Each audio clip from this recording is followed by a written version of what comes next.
You're watching Pagan Nightly News. Hello and welcome to Pagan Nightly News. I'm your co-anchor Anastasia Tompkins along with Alex Lenard.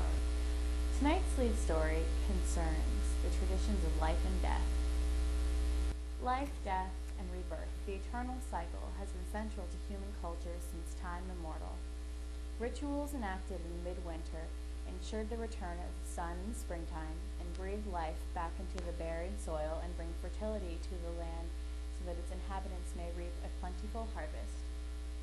As cultures have become more industrialized and moved away from the direct connection with the land and the cycles of nature, and science and technology have replaced a reliance on magic and ritual to control the unpredictable forces of nature, so these traditional rituals have been lost in most areas.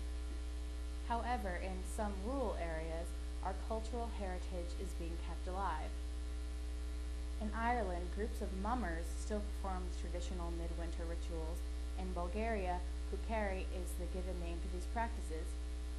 The rituals are a way of keeping alive a rich culture of traditions, as well as bringing together communities, and in the case of Irish and Bulgarian groups, of fostering cross-cultural ties. But, says Jim Ledwith, International Programs Manager of the Mummers Foundation, first and foremost, it's about having fun.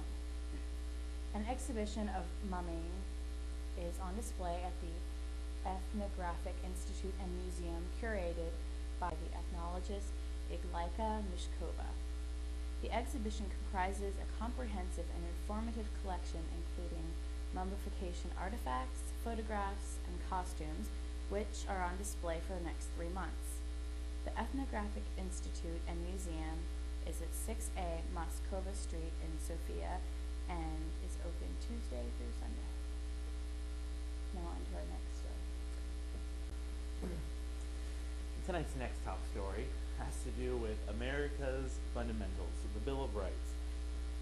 Though the last of the founding fathers died well before the appearance of the first American comic strip, the gentleman had an intuitive appreciation for Pogo's classic observation: "We have met the enemy and he is us." One knows this because the founders gave us, while the ink on this basic constitution was almost still wet, its first 10 self-inhibitors, the Bill of Rights. But one might elaborate on this by pointing out that almost every corner-cutting poobah or would-be dictator has a following, and often one that constitutes a majority. When after Pearl Harbor, for example, the government tossed Japanese Americans out of their homes and into guarded camps, most Americans, in a xenophobic sweat, couldn't have been happier. Although popularly supported in their abstract, some parts of the Bill of Rights, when hypothetically applied to the unpopular groups of people, suddenly are deemed bad ideas. Also, as Mr. Hentoff's book title suggests, our personal political leanings tend to chill or warm our commitment to specific civil liberties. Anti-gun liberals may wish that the Second Amendment would have a hunting accident to the sleek, polished wood of a jury box. Crime-hating conservatives might occasionally prefer the unfinished look of a tall oak tree. Now back to you, Anna.